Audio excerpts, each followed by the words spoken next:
Linja e kurrëdore Durrës-Rogozhin pritet të përfundojë në vitin 2028. Një financim i dhënë nga Bashkimi Evropian në formë granti me vlerë 60.5 milion euro do të mundsojë ngritjen e një linje tepër moderne, e cila më pas do të shërbejë si zgjatimi i korridorit të 8 që do të lidhë Shqipërinë, Italinë, Bullgarinë dhe Maqedoninë e Veriut.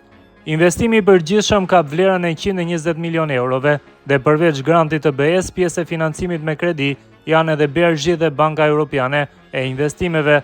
E kurrëdha Durrës-Rogozhin, 34 km e gjatë, kryen lidhjen direkte midis Rogozhinës, Lekajt, Kavajës, Golemit, Tiranës dhe Durrësit, si dhe integrimin me linjën e kurrëdore Tiranë-Durrës dhe aeroportin e Rinasit.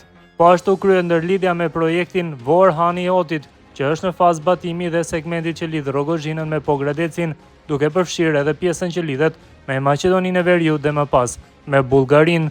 Linja e kurrëdore do të elektrifikohet dhe do të parafrohet me standardet e Bashkimit Evropian, duke mundsuar udhëtime me tren me shpejtësi deri në 120 km/h.